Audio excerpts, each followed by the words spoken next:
O Dr. Francisco de Biasi é médico pela Universidade Federal do Rio de Janeiro, especializado em neurologia e neurocirurgia com o Dr. Paulo Niemeyer do Rio de Janeiro.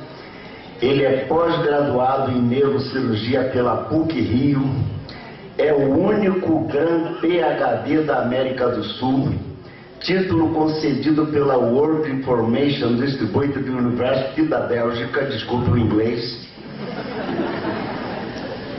onde é full teacher, é professor pleno, é professor honorário da Albert Schweitzer International University da Suíça, professor de pós-graduação de curso de Psicologia Transpessoal e Ciências Holísticas do Centro Universitário Geraldo de Biasi, é neurocirurgião e neurologista da Santa Casa de Misericórdia em Barra do Piauí, doutor do Centro de Estudos Avançados, diretor do Centro de Estudos Avançados da Clínica de Biasi, membro da New York Academy de Ciências dos Estados Unidos, é autor de vários livros, dentre eles Revolução da Consciência, em parceria com os doutores Carl Friedrich e Richard Amoroso, é autor e coautor de dezenas de artigos científicos e culturais publicados no Brasil, na Europa e nos Estados Unidos.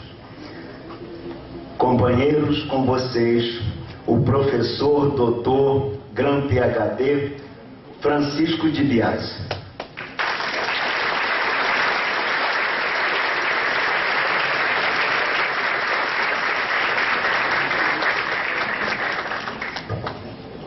Alô? Bom dia a todos. Desculpe, eu não gosto de falar muito não, porque eu tenho uma certa hiperatividade psicomotora. Eu gosto de ficar andando. Vocês me desculpem se não deu andando para lá e para cá o tempo todo. Eu fico meio desligado andando.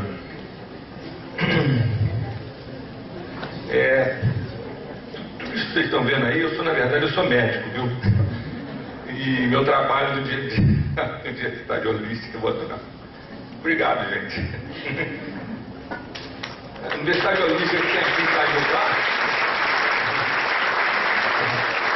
Dona Marilena está ali, a diretora, Maria da Fé, né? Aliás, isso é uma coisa interessante, porque a Universidade Holística é onde nos últimos 20, 30 anos, em vários lugares do mundo, esses assuntos, vamos dizer assim, proibidos, entre aspas, dentro das academias, das universidades oficiais, foram onde esses assuntos começaram a serem debatidos. Porque a verdade é que existem hoje milhares de trabalhos científicos das mais diversas áreas de conhecimento que mostram uma interação muito fecunda entre ciência e espiritualidade.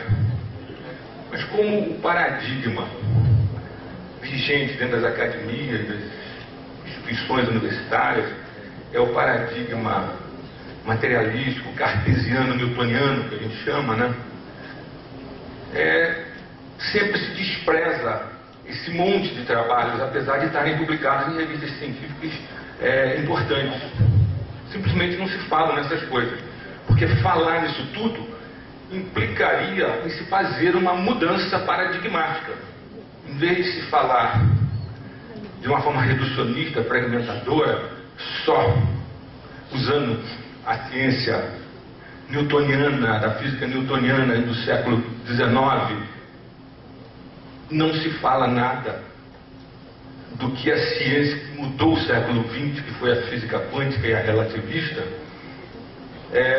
introduziu, que mudou tecnologicamente tudo que nós somos, né? Hoje eu posso estar aqui falando, projetando com um computador, vocês estão usando celulares,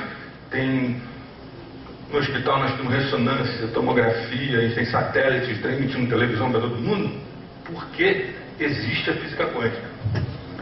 Então é importante se ter essa concepção para entender que toda a revolução tecnológica que nos deu tudo isso que a sociedade da informação está permitindo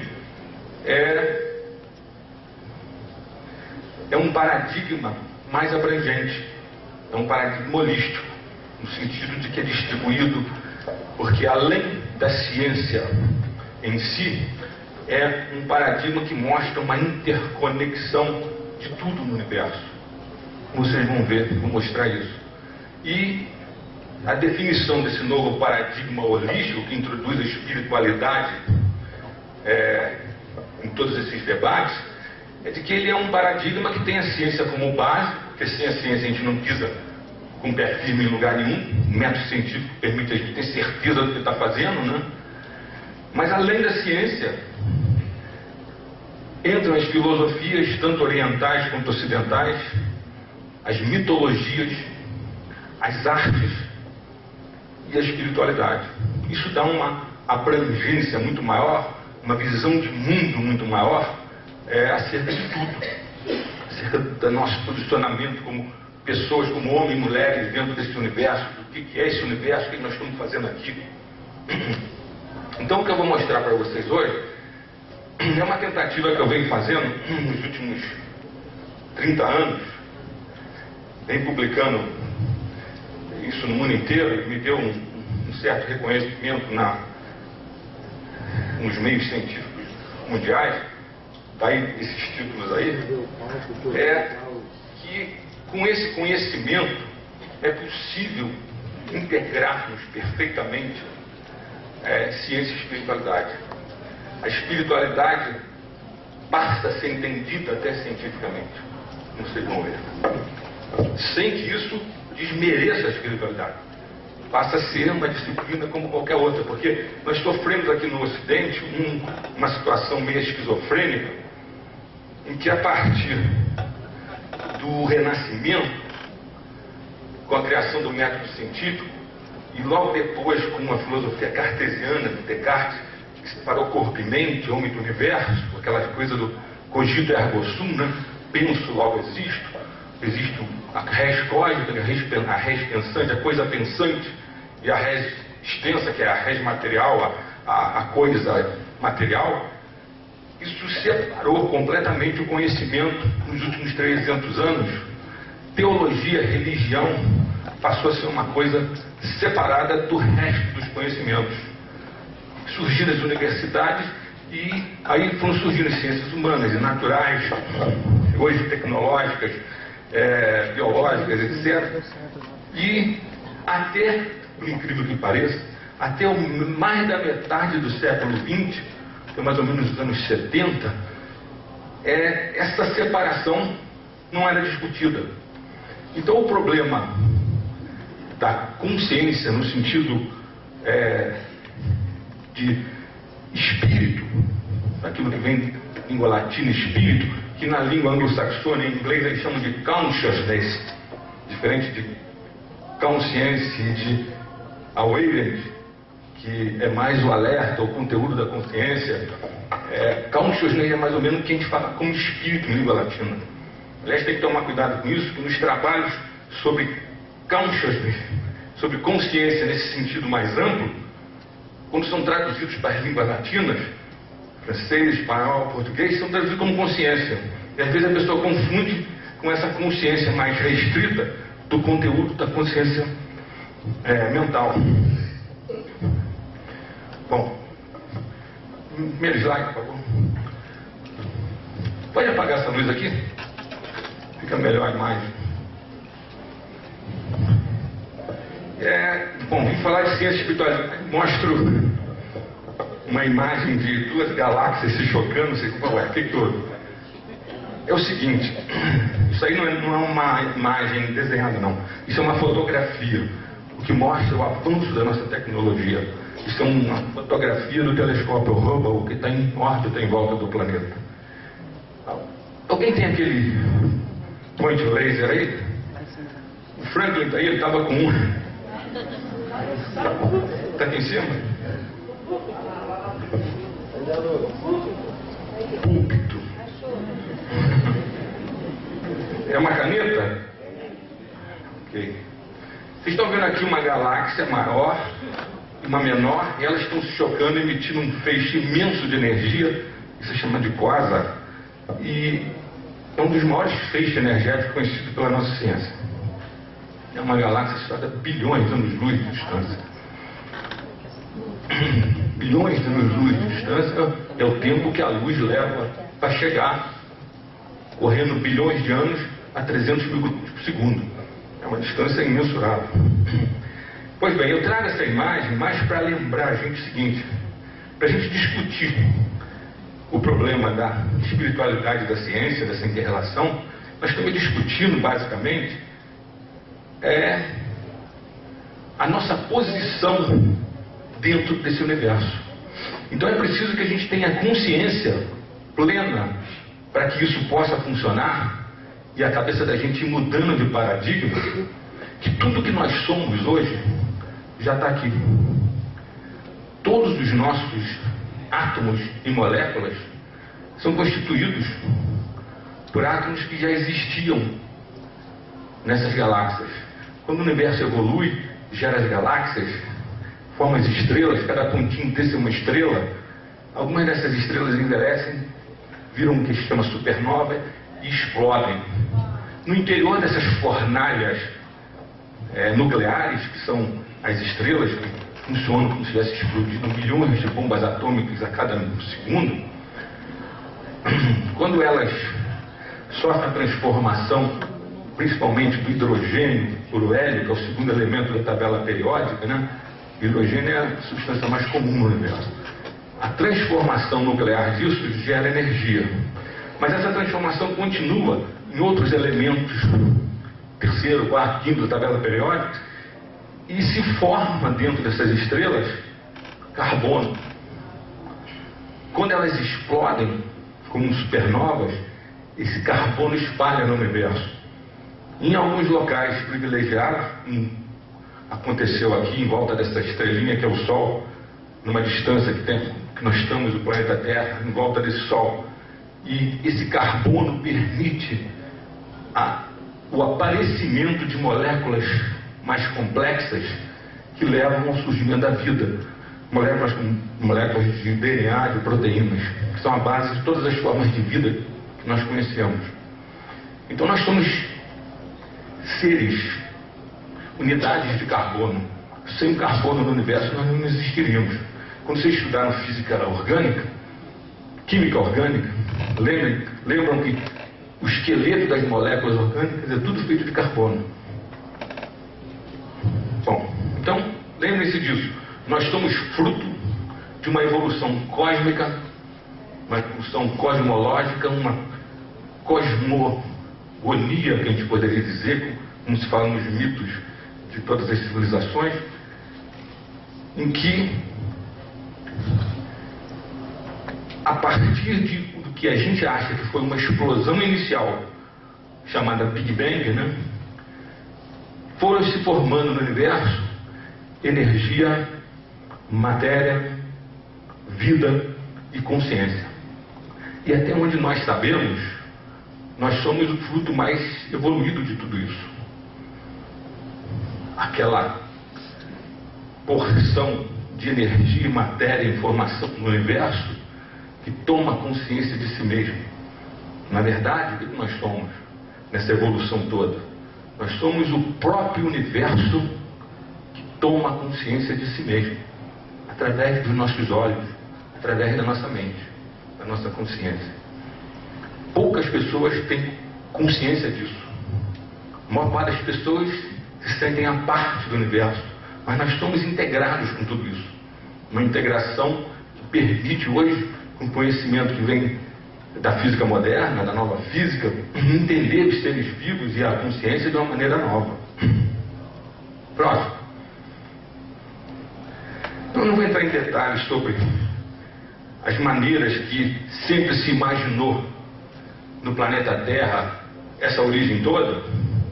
Como a maior parte das pessoas, normalmente no Brasil, são da área judaico-cristã, eu trouxe um simbolismo só para ilustrar, que todo mundo conhece, a pintura do Michelangelo na teto da Capela Sistina, né, em que Deus, com o dedo em riste, cria Adão, que está meio flácido ali, meio desmunhecado, né? Próximo. Essa aqui. Então vocês veem a criação do homem como sendo uma obra por uma interferência direta de Deus. Interessante você ver que Deus, sempre na tradição cristã, costuma ser representado por uma pessoa barbuda, um homem barbudo, às vezes sentado até num trono. Só que o Michelangelo colocou ele aqui dentro de uma estrutura. Um neurologista americano, nos anos 90, num artigo publicado no JAMA, que é o Journal da American Medical Association, uma das melhores revistas científicas do mundo, mostrou que isso aqui é um cérebro, simbolizando que Deus estaria na mente do homem. E mais ainda, se vocês olharem ali, vocês vão ver que Deus envolve um braço envolve uma mulher que é a Eva, que já estava na mente dele quando ele criou Deus. Aliás, o Michelangelo desenhou ela ali meio apavorada, como se fosse: o que vocês estão arranjando para mim? Bom, então dentro dessa visão, dessas visões todas que surgiram na história da humanidade, que eu não vou entrar em detalhes aqui, em todas as religiões nós temos essas visões, esses mitos. Ainda na nossa tradição judaico-cristã, espiritual, se nós nos reportarmos ao começo do Evangelho de São João, nós vamos ver que está escrito lá: no começo era o Verbo, e o Verbo estava com Deus e era Deus. Por que Verbo? Um V maiúsculo. Pensem bem, isso foi escrito numa época pré-científica, em que a gente não falava muito em comunicação. A comunicação era aquilo que a palavra permitia. Essa palavra, então, foi designada como verbo com V maiúsculo. Seria, então, a palavra do próprio Deus. A comunicação se dava pelo verbo. Numa era científica como a nossa, existe uma palavra e um conceito dentro dessa palavra, diferente do conceito mundano, que vocês vão ver durante a palestra como a gente vai definir, que é a palavra informação. Próximo, por favor. Que se nós colocarmos lá no lugar de verbo, no início era a informação estava com Deus e era Deus. Todas as coisas foram feitas por ela, nela estava a vida, e a vida era a luz dos homens. Vocês vão ver que isso permite a gente entender que pode existir um campo universal de consciência informacional, de informação, que nos religa ao universo. Próximo, por favor. O que a gente poderia chamar o mito da ciência moderna sobre tudo isso, seria de que esse campo hoje é conhecido como campo quântico informacional ou campo quântico fundamental, que é um campo de energia, de informação que existe em todo o universo. Essa história que vocês ouviram na escola, de que o espaço, o universo tem um espaço vazio, o vácuo do universo, isso é uma balela. Hoje os próprios astrônomos, astrofísicos, já estão propondo que isso seja chamado de plenum, porque é um espaço pleno de energia que a gente chama campo quântico. Esse campo é o campo que auto-organiza todo o nosso universo, desde o início dele. Ele tem uma informação que leva à auto-organização através de alguns códigos de informação que eu vou mostrar para vocês, que permite a gente chegar até a espiritualidade. E dessa maneira é um campo inteligente. Vocês vão falar: mas como um campo pode ser inteligente? Inteligência implica numa mente. Da mesma maneira que a gente chama a molécula de DNA, que existe dentro de cada uma das 7 trilhões de células do corpo de vocês, no núcleo de cada célula existe uma molécula de DNA. E ela tem uma linguagem, que é a linguagem da vida, a linguagem genética, de 4 letrinhas. Essa linguagem é inteligente, porque a partir dela se auto-organiza todo o nosso corpo e toda a vida no planeta. Então é uma molécula inteligente. Da mesma maneira que esse campo auto-organiza o universo é inteligente nesse sentido. Próximo. Esse campo quântico, só para ilustrar isso, eu vou ter que fazer um breve parêntese no começo para falar umas coisinhas de física quântica, holográfica para vocês, para poder chegar até a interação nossa com o universo e a espiritualidade. Esse campo é uma entidade física fundamental, um meio contínuo presente em todo o espaço, que toma às vezes a forma de quanta ou partículas. Quanta foi um termo criado em 1900 por um cara chamado Max Planck, para mostrar que tudo a nível quântico, a nível de partículas subatômicas, se manifesta por meio de pacotes energéticos. Não é? Se achava pela física antiga, newtoniana, que a energia era contínua, mas ela não é. Ela se manifesta através de pacotes energéticos. Depende das órbitas dos elétrons nos núcleos dos átomos, em volta dos núcleos dos átomos. Esse campo é responsável pela criação de todas as partículas subatômicas e suas interações. E cada partícula corresponde a um campo diferente. Campo é fácil de entender, gente. É aquilo que você sente quando pega um ímã. Você pega um ímã e coloca os dois polos iguais, positivos, um contra o outro, você tenta colar um com o outro e não consegue, porque tem uma força repulsiva. Você sente que tem um campo ali empurrando. Se vocês quiserem ver esse campo, coloque um ímã em cima dele, uma folha de papel, pegue uma palha de aço, um bombril, e mexam ali para sair uns pedacinhos da palha de aço ali em cima, vocês vão ver o campo desenhado em torno do ímã.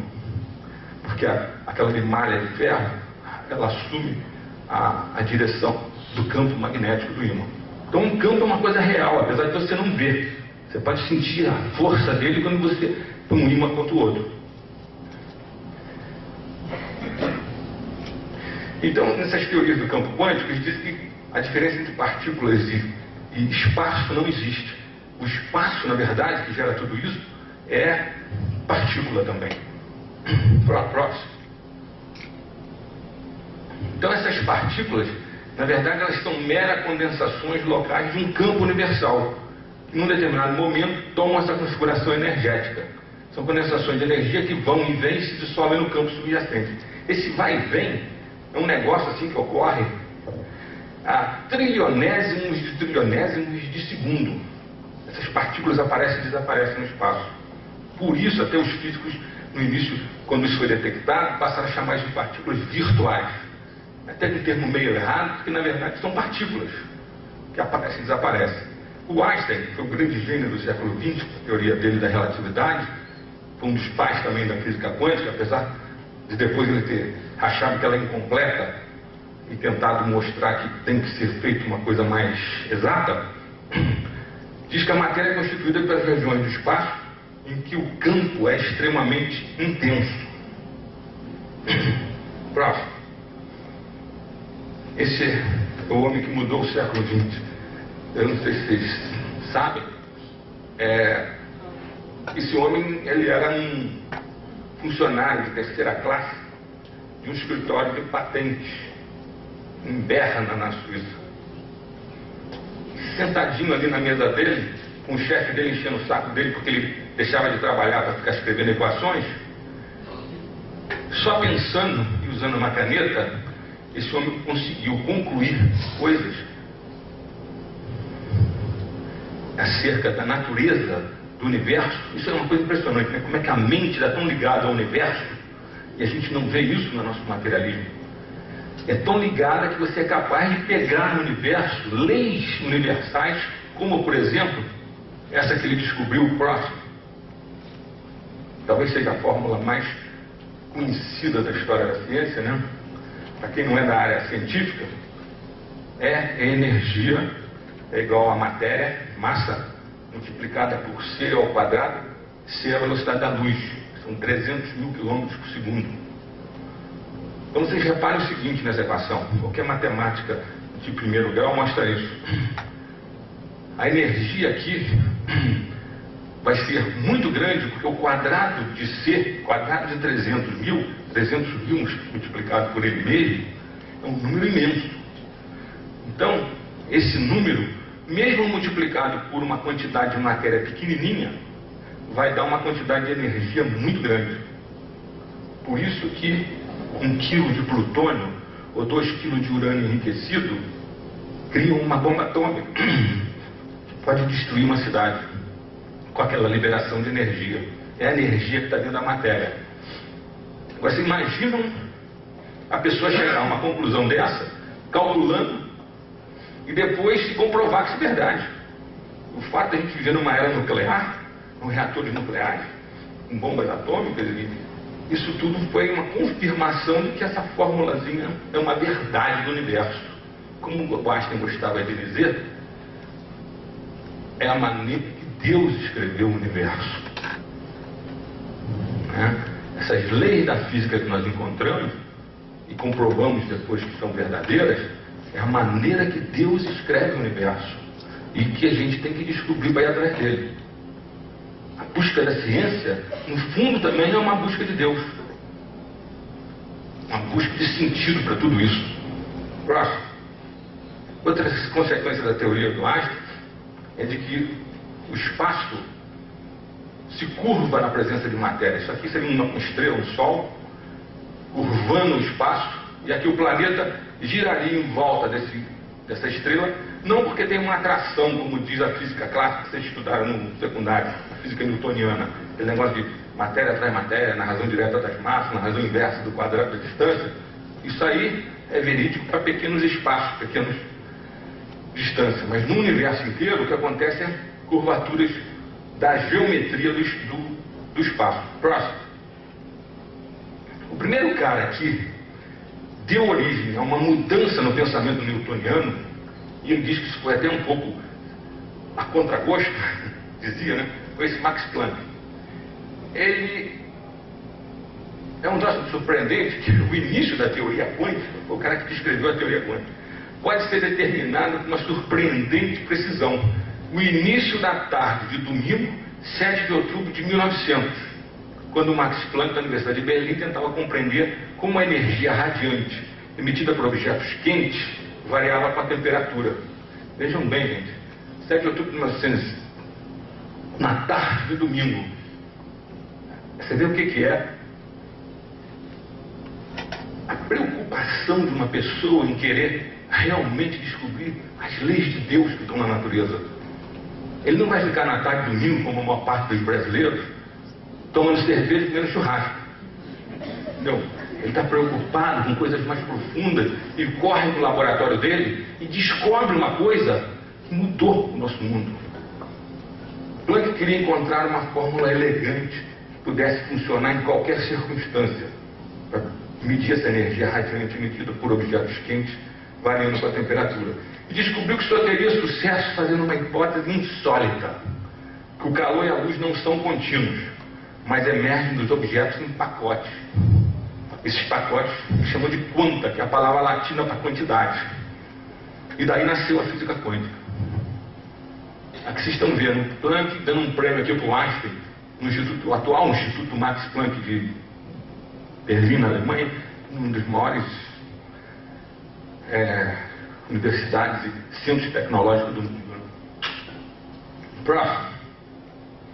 Bom, aí nos anos 20 e 30, um grupo internacional de físicos elaborou toda uma física baseada nisso, que é a física quântica. O modelo que virou o modelo oficial, que até hoje é considerado o modelo oficial, é chamado modelo de Copenhague, ou a interpretação estándar de Copenhague, que foi elaborada pelo Bohr, que criou aquele modelo atômico que a gente estuda na escola, que parece um sistema solar em miniatura.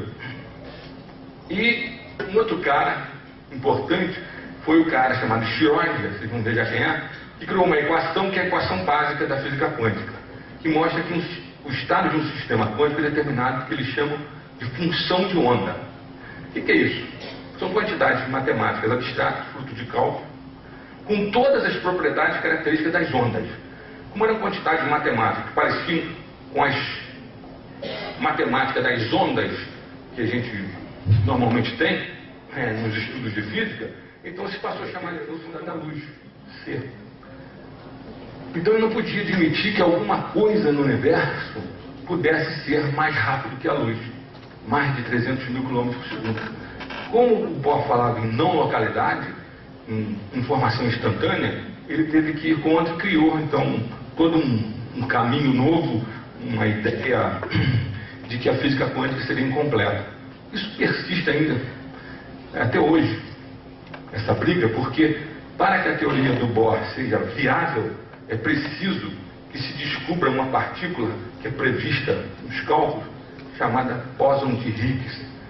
E isso poderia ter sido descoberto com esse acelerador enorme que existe debaixo da fronteira da Suíça com a França, o LHD, né, Large Hadron Collider, em que eles conseguem uma quantidade de energia nas colisões entre os prótons lá, teria que fazer surgir essa partícula, que é a partícula que daria matéria a todas as outras. Por causa disso, até chamada da partícula de Deus. Só que essa partícula não apareceu nesses últimos 2 anos. Então, já se chegou à conclusão, está saindo nas revistas científicas, que esse modelo é um modelo só aproximativo. Na verdade, o modelo tem que ser alterado.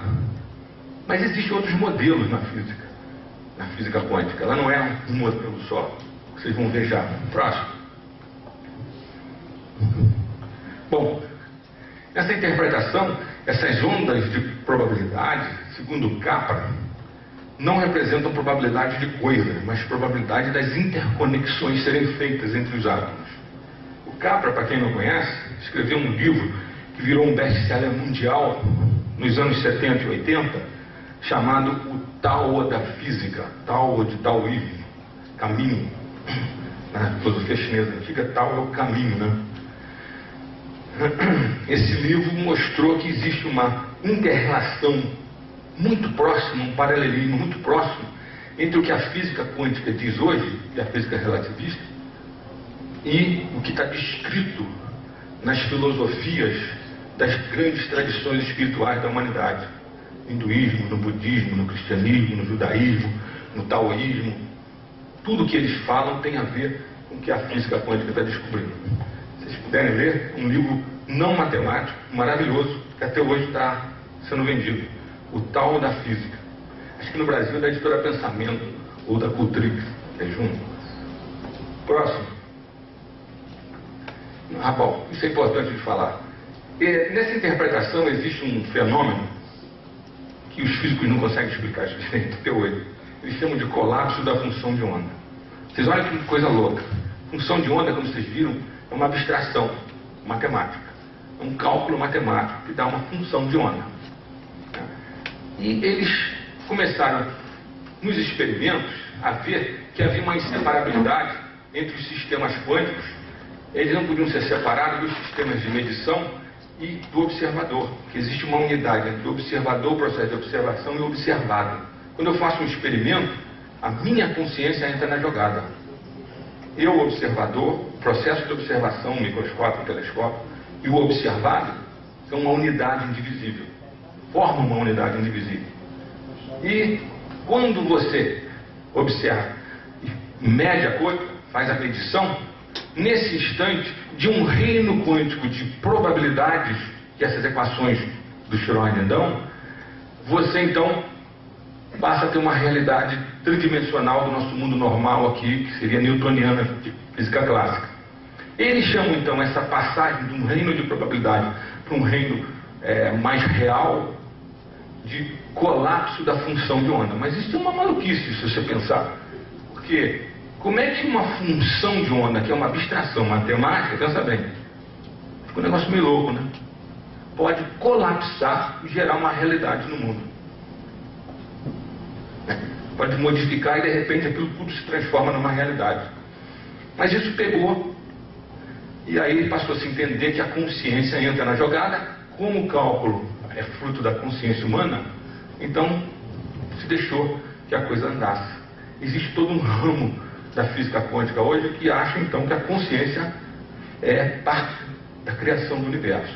A nossa consciência muda o universo.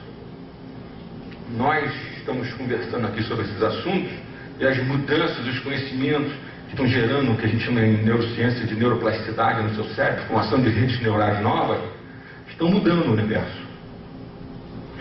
Então o conhecimento muda o universo. Próximo. Esse é o Schrödinger.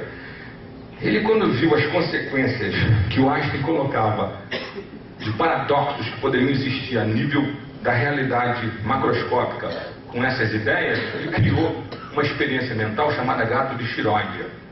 Próximo. Essa experiência Não, você voltou. Mais um. Essa experiência consiste no seguinte: um emissor de radiação que emite ao acaso, um detector de radiação aqui, um contador Geiger, né? E se detectar radiação, mexe com um martelo e quebra um vidro que tem um veneno, e o gato que está dentro de uma caixa fechada morre. Bom, só que pela física quântica, se você não observa o fenômeno, você não pode dizer que houve o colapso da fusão de onda, que a realidade está ocorrendo.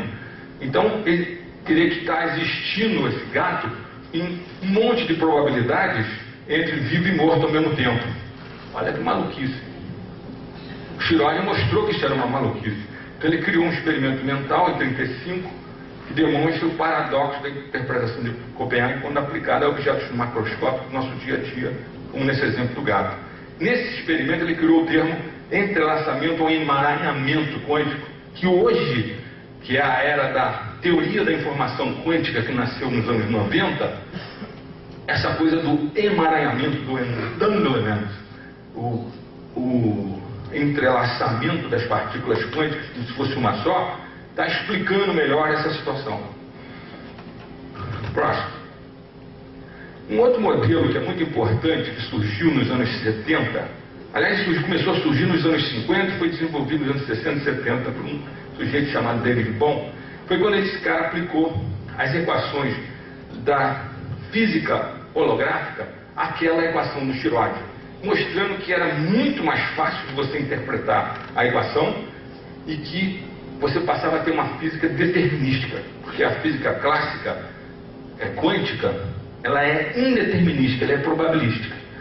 Por isso ela é incompatível lá com a teoria do Einstein, que é determinística.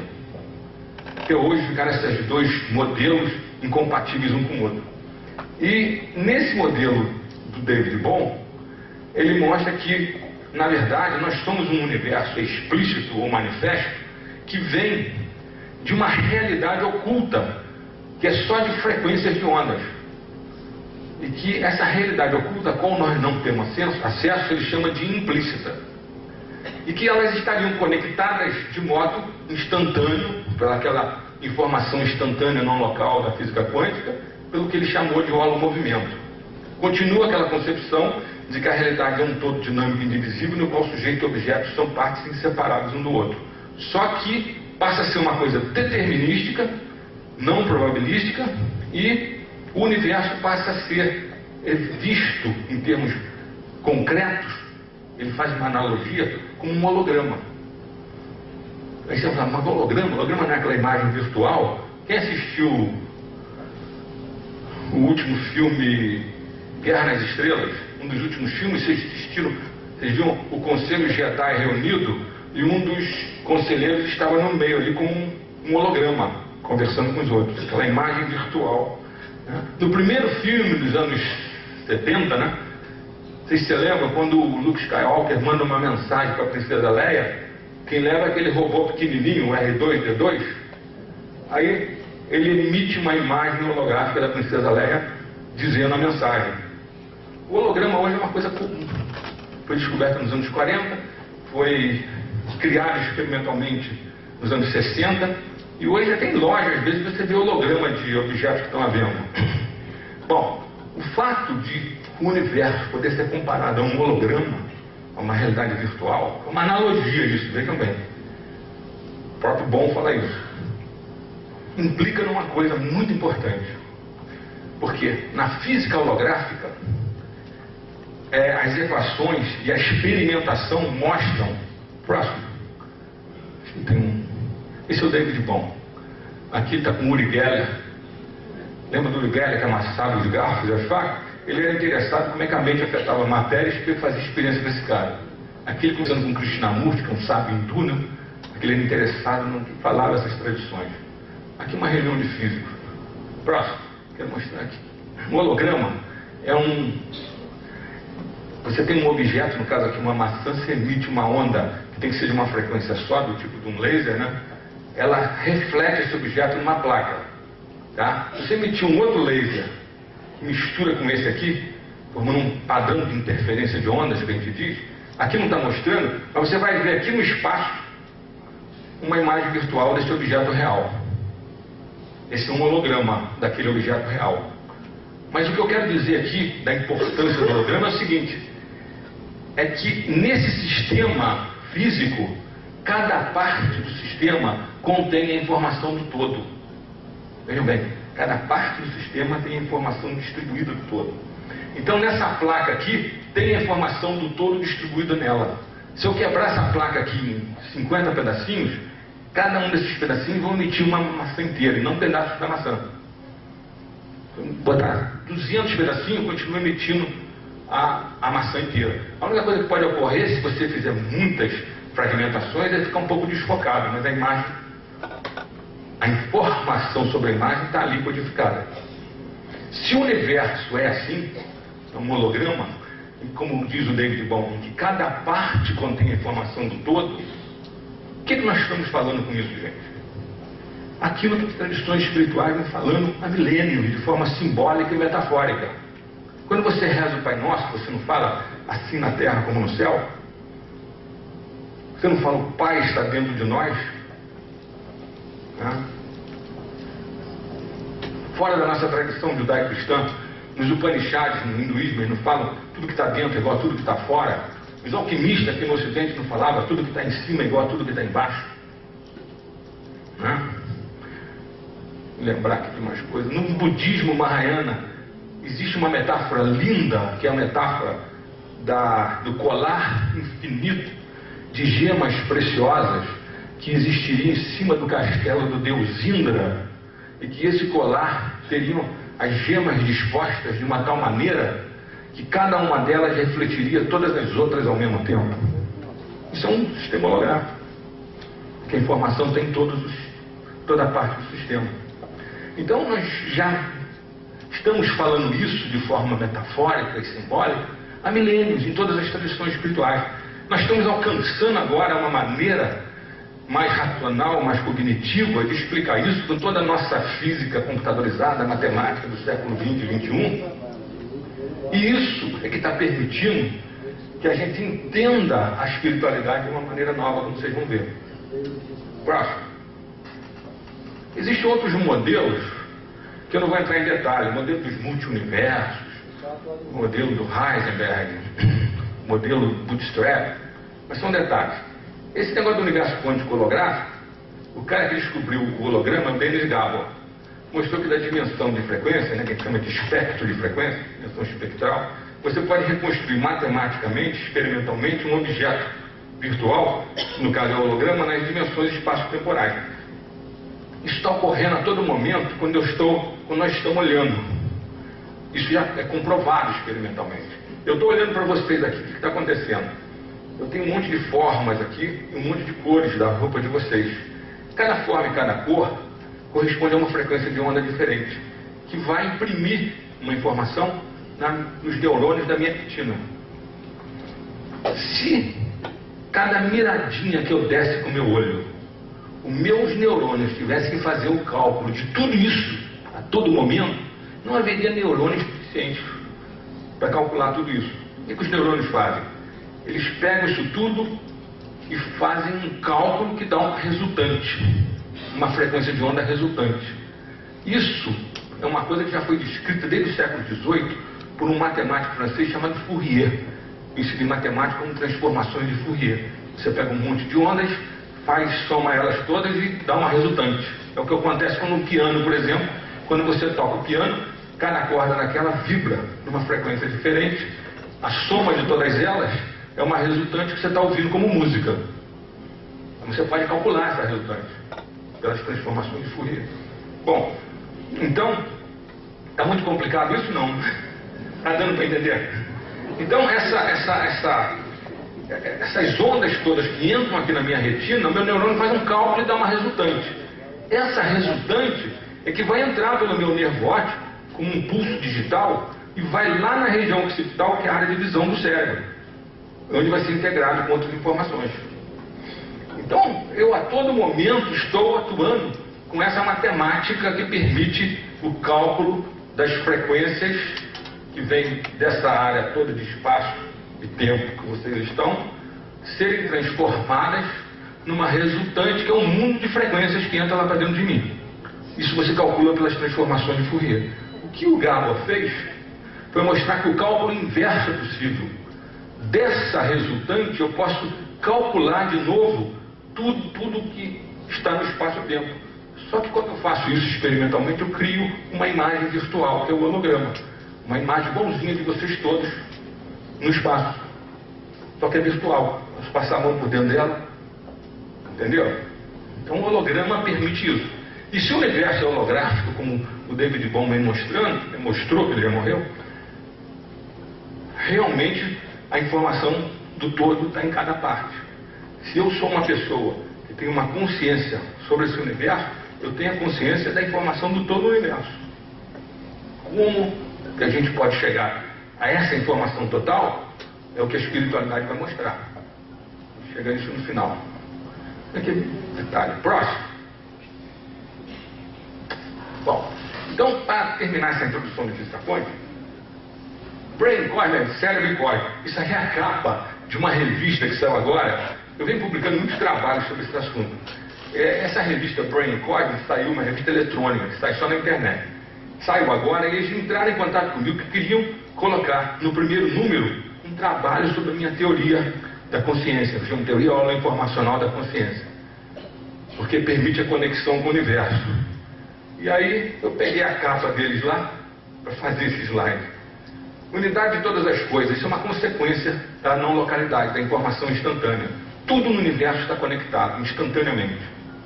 Então a natureza se apresenta como uma vasta e complexa rede de inter-relações entre as várias partes do todo, e essas inter-relações sempre incluem o observador de modo essencial. Não há separação entre eu, observador, e o universo. Nós somos parte desse universo inseparável. E o que você faz com a sua consciência muda o universo. Próximo.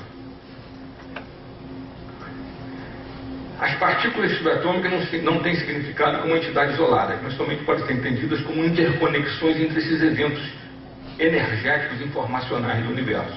Nada está isolado. Próximo. Acelerar esse...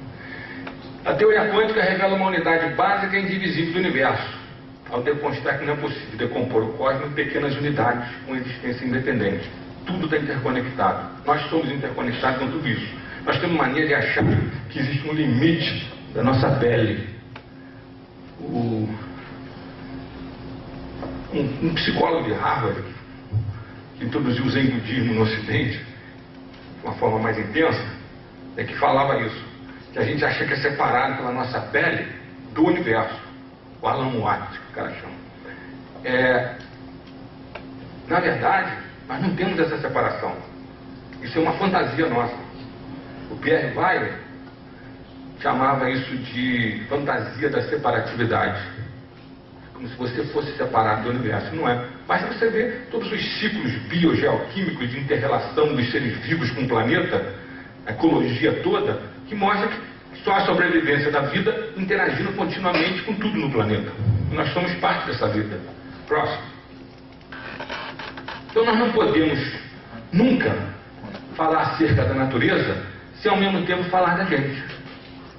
Estamos conectados, antenados com o universo. Próximo. Uma outra coisa que eu quero introduzir para vocês rapidamente é informação no sentido novo. Informação, a primeira pessoa que pensou nisso mais seriamente foi esse Norbert Wiener, que o cara que criou a ciência da cibernética nos anos 49. E ele percebia que as trocas de informação, as trocas que o pessoal achava que era de energia entre os vários níveis hierárquicos das máquinas artificiais e dos seres vivos, na verdade não era energia que estava sendo trocada, era informação. Então ele não tinha como definir essa informação de uma forma melhor, naquela época não havia conhecimento para isso, então disse que não era matéria nem energia. Informação é informação, não é matéria nem energia. E vocês vão ver no decorrer dessa palestra que hoje, na física, existe toda uma evolução, devido à teoria da informação quântica, de se considerar a informação de uma maneira nova como uma coisa básica no universo, tão básica como energia, matéria, espaço, tempo. Próximo. Tentar explicar esse negócio da informação. a noção de informação tem uma certa ambiguidade. Por quê? Porque pode ter dois significados. Ou você mede a capacidade em bits de um sistema, ou você pode medir o significado pelos bits. Bits é a unidade de informação. Se eu pego meu celular, estou falando aqui com o Gilson, eu e ele estamos trocando bits de informação.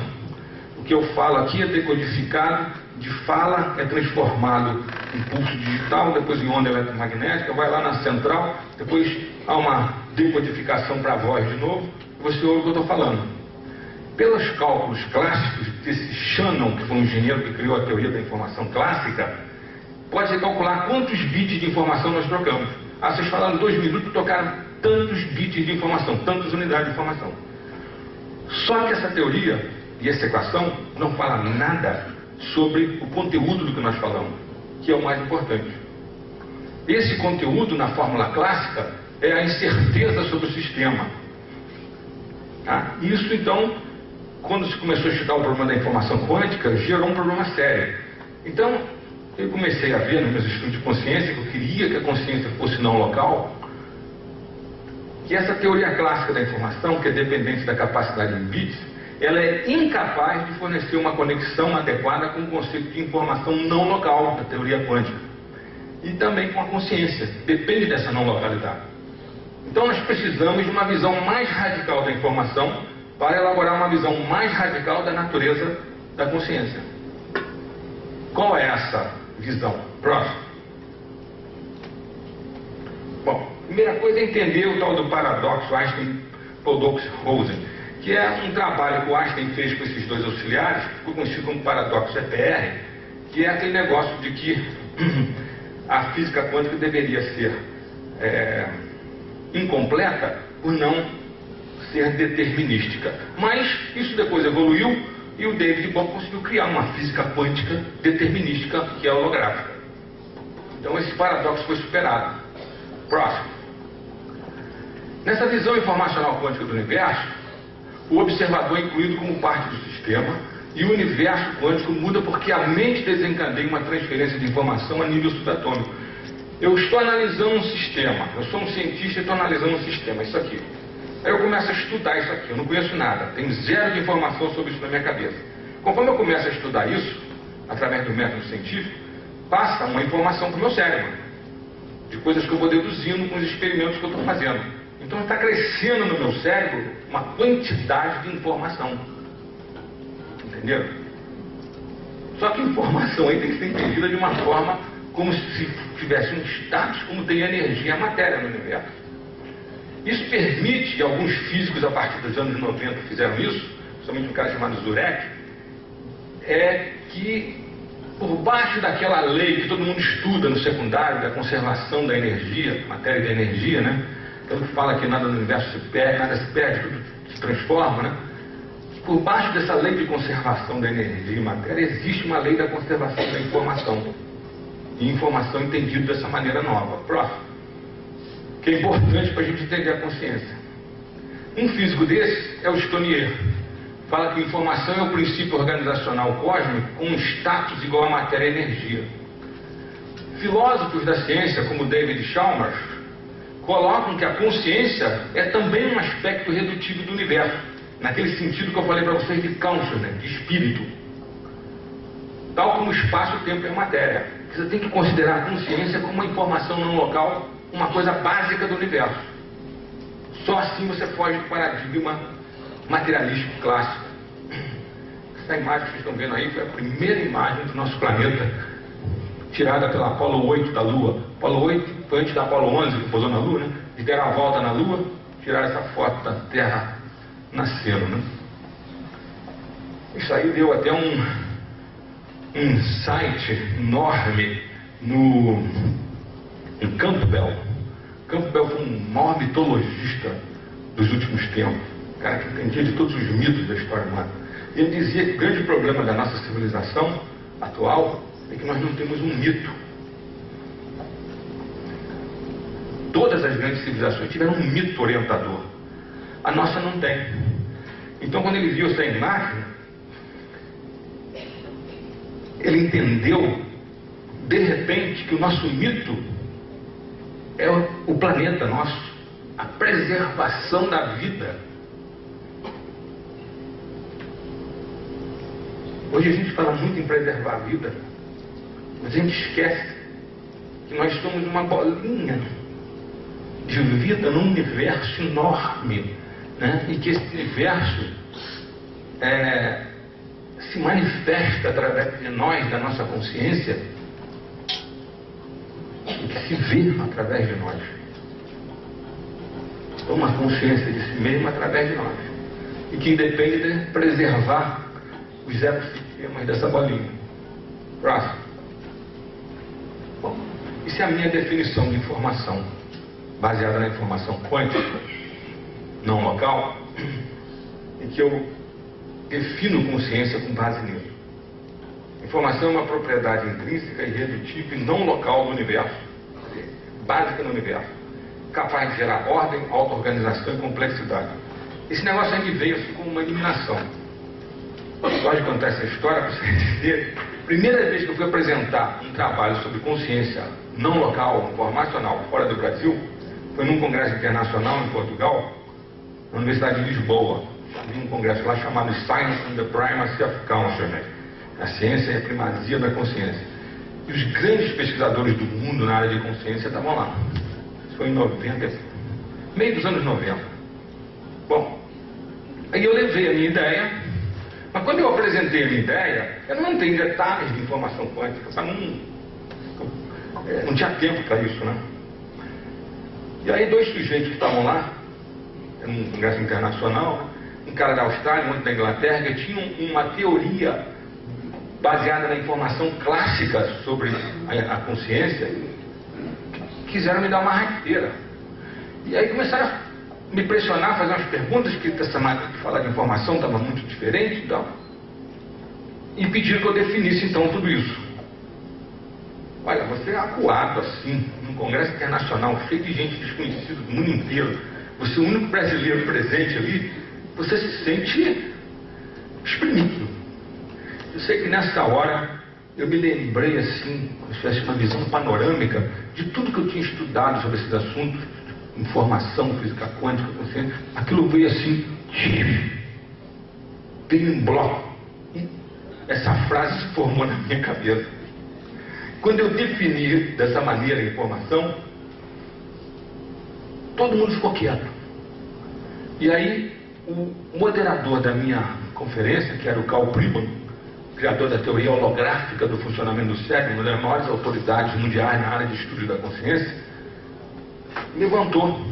Até achei estranho, mas por que o Pribban levantou? Veio caminhando na minha direção e me cumprimentou efusivamente, falando: meus parabéns, concordo plenamente com o que o senhor está falando. E aí todo mundo ficou quieto. Isso para mim foi assim uma vitória, né? Permitiu que a minha ideia fosse reconhecida por uma pessoa muito importante. Me tornei amigo dele, fui almoçar com ele, trocamos um monte de ideia. Depois ele me convidou para participar num livro lá nos Estados Unidos junto com ele. E daí eu comecei a ficar mais conhecido. Então você vê que às vezes uma coisa que você faz por um diletantismo seu, de querer explicar as coisas de uma maneira mais correta, acaba gerando uma situação que te põe em contato com pessoas importantes no mundo. Próximo. Então, para terminar essa parte de informação e física quântica, a gente pode dizer que nós somos uma informação quântica instantânea, não local. Você, o seu cérebro, o seu corpo, a sua consciência, o seu tipo de espírito, são organizados a partir da informação e da energia contida no universo que está compactada no seu DNA. Então você é fruto de uma evolução cósmica que compactou tudo isso no seu DNA. Próximo. Então, toda a inteligência do universo, bilhões de anos de conhecimento e informação que vem desde o Big Bang, gerando toda essa natureza que nós conhecemos, estão comprimidos em cada segundo da sua vida. Você é fruto dessa evolução. O ato mais criativo que você pode executar é o ato de criar, de desenvolver a si mesmo. Criar a si mesmo. Quer dizer, gerar coisas novas para levar esse universo para frente. Isso é o ato mais criativo que a gente pode ter. Próximo. Esse trabalho foi publicado em vários lugares, esse detalhe. Aqui a primeira publicação na World Features, que é na Europa, em 99, e junto até com um colega que é psicólogo transpessoal lá na minha clínica. Próximo. Depois saiu no Noetic Journal, também em 99, nos Estados Unidos. Próximo. O livro que eu falei que surgiu lá da conferência lá em Portugal, junto com o Priba, foi organizado por um amoroso, junto com esses aqui, que eram uns portugueses da cadeira de Psicologia Transpessoal da Faculdade de Psicologia da Universidade de Lisboa. Ciência e o Primário da Consciência. Eu traduzi esse livro e consegui que a editora Vozes editasse aqui no Brasil. Uma parte do livro, porque o livro é grande, tem 30 capítulos. Eu consegui, peguei os 13 mais importantes capítulos de pessoas que definem assim, o estudo da consciência hoje em dia, e consegui que a editora Vozes editasse com o nome de Revolução da Consciência. Eu mudei o nome porque Ciência é o Primário da Consciência é um livro que não venderia no Brasil. Então eu mudei o nome de Revolução da Consciência. Esse livro já está na 3ª edição. Se alguém se interessar por esses estudos de diversas áreas do conhecimento sendo debatidas do que é a consciência, eu indico esse meu livro. Próximo. Importante. Esse sujeito aqui que eu não conheço, eu tenho um alerta no Google. Você pode deixar uns alertas no Google sobre determinadas palavras ou ideias que você queira receber sempre.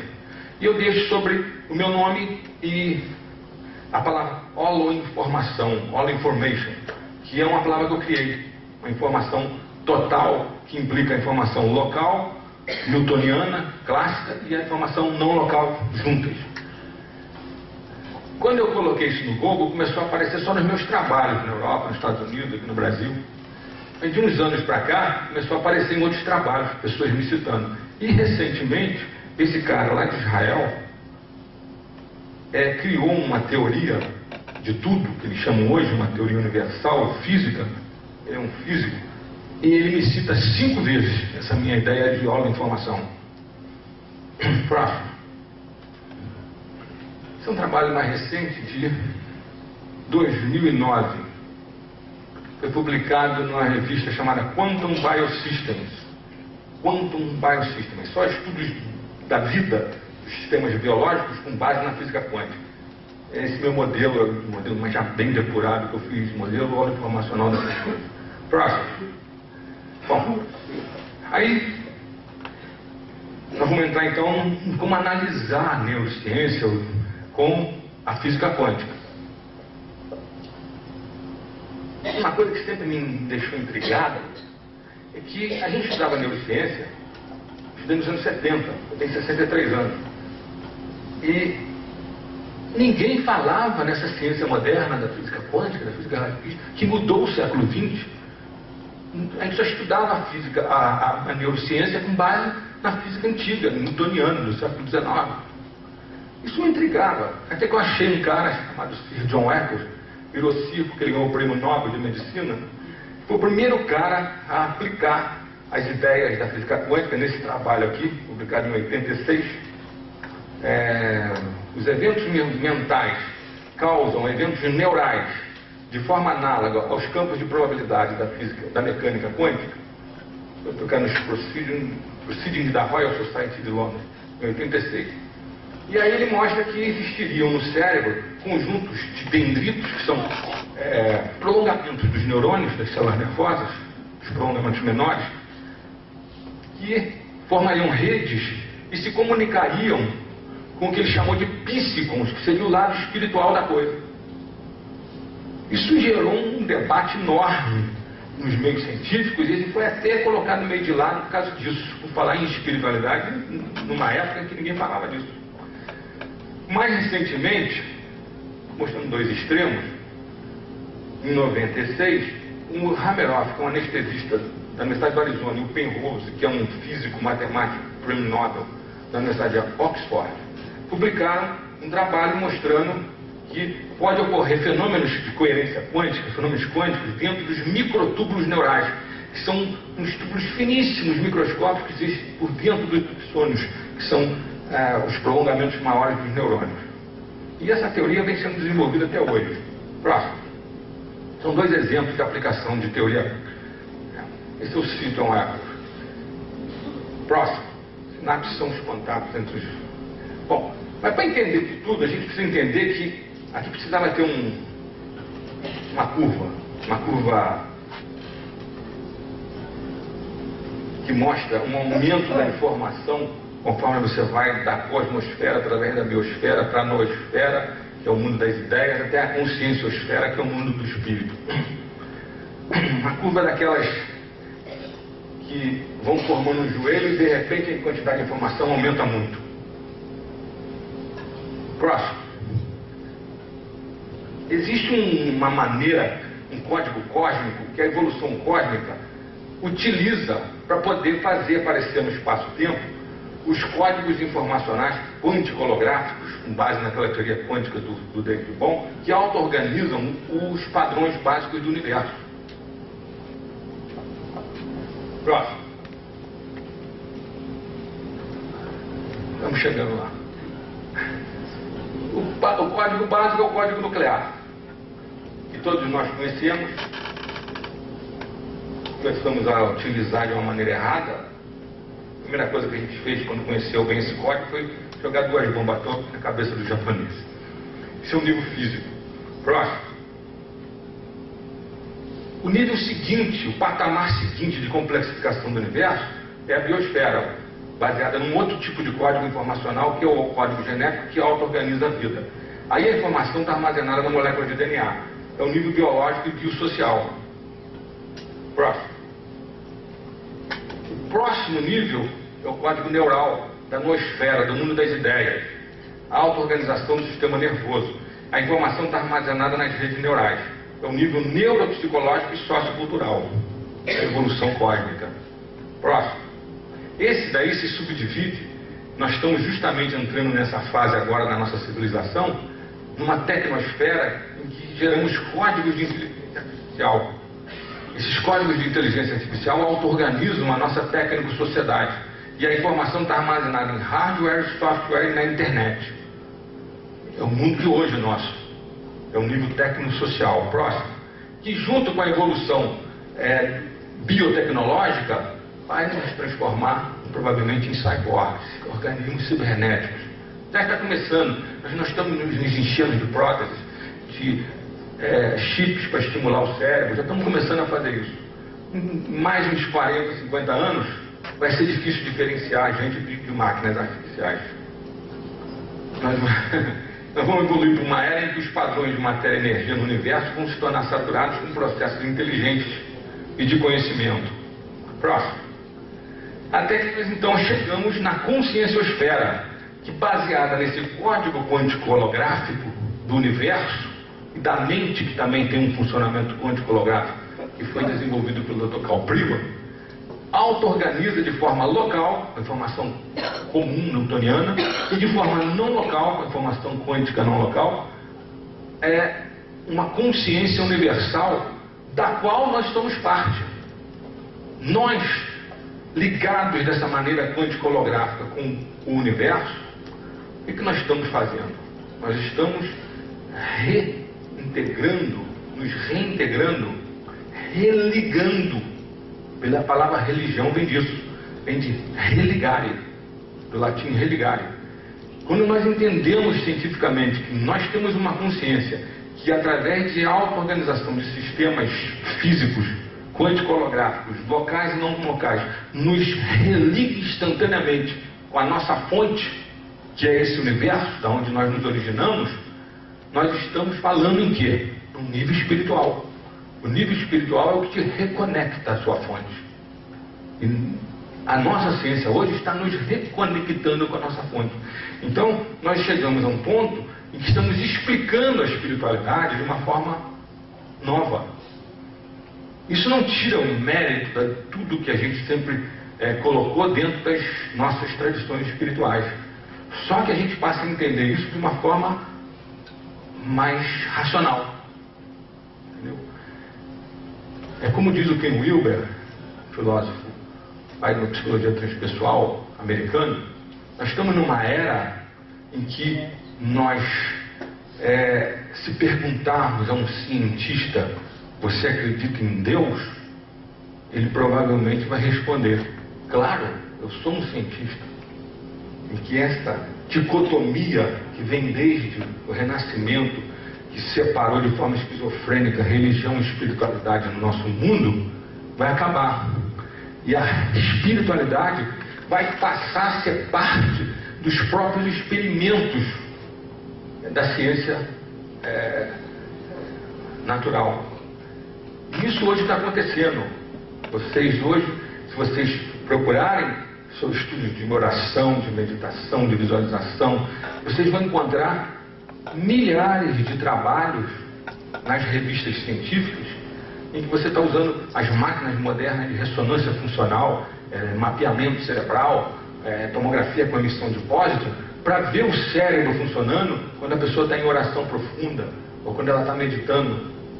E isso está permitindo a gente interpretar esses fenômenos, então, de uma forma nova.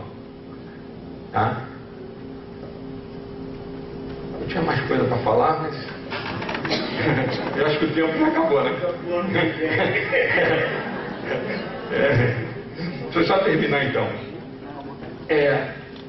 Essa concepção de que existe um nível espiritual que conecta você com o universo e pode ser explicado através de uma visão nova da consciência, eu ia mostrar em seguida para vocês agora, seria como essa visão da consciência pode ser entendida do funcionamento que a gente entende hoje quântico holográfico do cérebro. Uns 10 minutos. Tem um intervalo agora? 5, tá bom. 5 minutos. Vamos lá, próximo. Eu vou passar. Próximo. Esse é o Carl Pribram, da teoria holográfica do cérebro. Próximo. Eu escrevi um livro com ele que está aí fora, chama-se Fronteiras da Consciência, se alguém se interessar. Ele mostra que nas redes neurais existe uma informação holográfica, que ele chama de holograma neural multiplex, que depende de neurônios de circuitos locais, circuitos pequenos, que não têm fibras longas, que são os axônios. E os prolongamentos desses neurônios, são chamados teledendron, não transmitem impulsos nervosos comuns, são ondulatórios. Funcionam no modo de frequência de ondas. Essas conexões, que são horizontais na córtex cerebral, permite você então criar padrões de interferência holograficoides. Você pode criar hologramas, e isso mostra que a consciência pode funcionar de forma holográfica no teu cérebro. Próximo. Para quem não conhece, isso aqui é uma sinapse. O pulso nervoso vem, nessas vesículas tem neurotransmissores, que são substâncias químicas que são jogadas numa fenda chamada fenda sináptica, e esses neurotransmissores estimulam a célula seguinte. Próximo. Então o Pribram mostrou que existe um processo holográfico de tratamento da informação no córtex que funciona como as vibrações das cordas do piano. Aquele exemplo do piano que eu falei para vocês, eu repeti aqui. Próximo. É o seguinte, vou resumir isso que está aí. Eu toco um piano, 8 teclas, 8 martelos batem em 8 cordas, cada uma com um tamanho diferente. As 8 cordas vibrando com frequências diferentes sonoras se misturam e geram uma harmonia, que é o que eu estou ouvindo como música. Concorda? Isso pode ser até calculado pelas transformações de Fourier. Agora, entenda o seguinte, essa música não está no piano. Ela está no campo ressonante dessas frequências de onda em volta do piano. Pribram demonstrou que a mesma coisa ocorre no cérebro. Os campos eletromagnéticos em volta do cérebro geram padrões de interferência de ondas igual um piano. E a informação toda não está no neurônio no cérebro, está em torno do cérebro. E como essas interações são quântico-holográficas, entra em jogo aí a não localidade, a informação instantânea que conecta tudo no universo. Então, isso tudo está conectando a minha mente instantaneamente com todo o universo, com todas as outras consciências. Próximo. Então, assim como a música não está no piano, mas no campo ressonante que o rodeia, as nossas memórias e a nossa consciência não estão no cérebro, mas no campo de informação quântico-holográfica que rodeia a gente, que é todo o universo. Nós estamos conectados com uma espécie de mente universal, uma mente quântica holográfica, através de informação instantânea não local. Próximo. Então nós somos todos todo o universo. Só que devia estar grande, não sei o que aconteceu. Próximo. Isso pode pular. Próximo, isso é matemática. Próximo. Próximo. Quero mostrar uma coisa. Bom, existe uma dinâmica quântica no cérebro dos microtúbulos, que eu não vou entrar em detalhes então. Próximo. Vou passando aqui, quero mostrar uma coisa no final. Próximo. Próximo são microtúbulos. Próximo. Microtúbulos se desintegrando na doença de Alzheimer, que gera esses emaranhamentos de proteína chamada tau, que destrói os microtúbulos. Próximo. Esses caras, o Pribam, esse Yashu, Hameroff, esse cara aqui que é do departamento de física dessa universidade, desenvolveram uma teoria da consciência em que esses microtúbulos e os dendritos dos neurônios podem ser vistos como a internet do corpo humano. Não só o cérebro, mas todo o corpo, de uma forma instantânea de informação não local, isso é chamado em biologia de superradiância, trocam informação, tudo entre si, todas as células entre si e todas as células com o universo. Próximo. Próximo. Se a gente juntar o Pribam com o Bohm, teoria quântica holográfica do cérebro com a teoria quântica holográfica do universo, nós podemos o seguinte. Próximo. Você junta o Pribam, pega o Fourier, o Gabor do holograma, a ordem implícita do Bohm. Próximo. Entende que o nosso cérebro pode estar interagindo por meio disso tudo de uma forma instantânea com uma consciência universal. Próximo. Então nós temos uma consciência que a gente chama não local, uma mente transpessoal, como se fala em psicologia transpessoal hoje, que transcende as fronteiras do cérebro, espaço-temporais, e ultrapassa os limites da localidade física clássica.